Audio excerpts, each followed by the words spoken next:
बांग्लादेश एक बार फिर से सबसे बड़े संकट की चपेट में। उपद्रवी फिर काम पर लग गए हैं। हिंसा, तोड़फोड़, आगजनी की जा रही है। जगह जगह कट्टरपंथियों का धड़ा एक बार फिर एक्टिव हो गया है।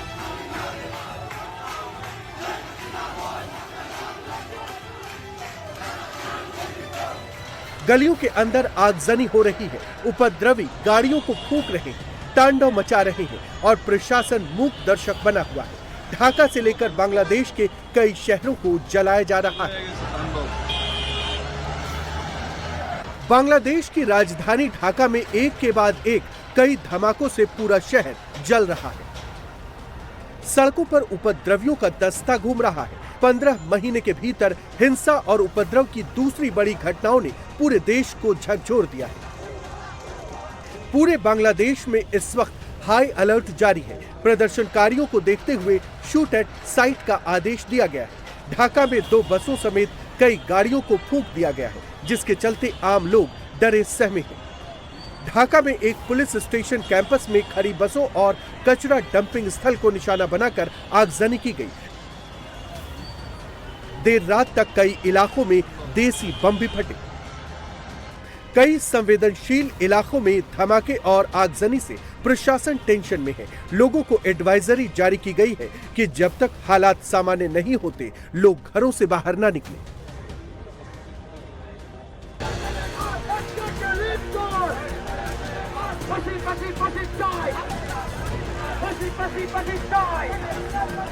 बांग्लादेश में दंगाइयों का गैंग बुलडोजर लेकर पूर्व पीएम शेख हसीना के पैतृक घर को गिराने पर आमादा है। हिंसक भीड़ जमकर उत्पात मचा रही है। शेख हसीना की फैमिली से जुड़े हर निशान को मिटाने का टारगेट सेट किया गया है।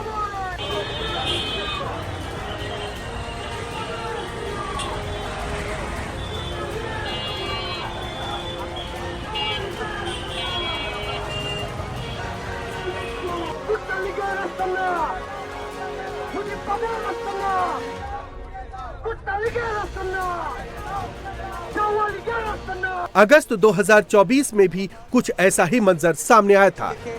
বাসা থেকে বের হয়েছিলেন সেই চিঠির কথা আমরা সবাই জানি। এই 5টি অভিযোগের সপক্ষে প্রসিকিউশন আন্তর্জাতিক অপরাধ ট্রাইব্যুনালে 54 জনকে সাক্ষী করেছে এবং 54 জন সাক্ষীর মাধ্যমে প্রসিকিউশন প্রমাণ করার চেষ্টা করেছে।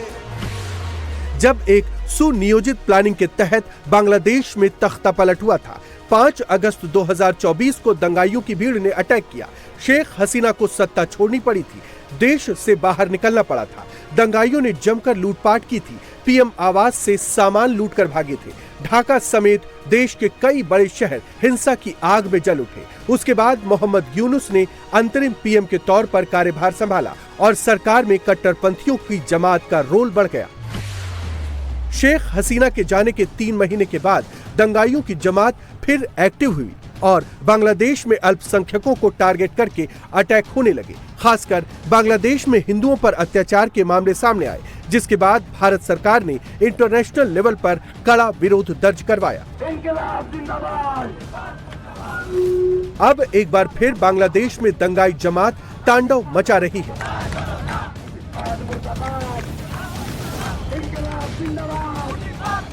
फरवरी 2026 में आम इलेक्शन की डेट है। शेख हसीना की अवामी लीग पार्टी के खिलाफ सारे उपद्रवी एकजुट हो गए हैं और साजिश के तहत एक बार फिर बांग्लादेश को उसी आग में झोंक दिया गया है।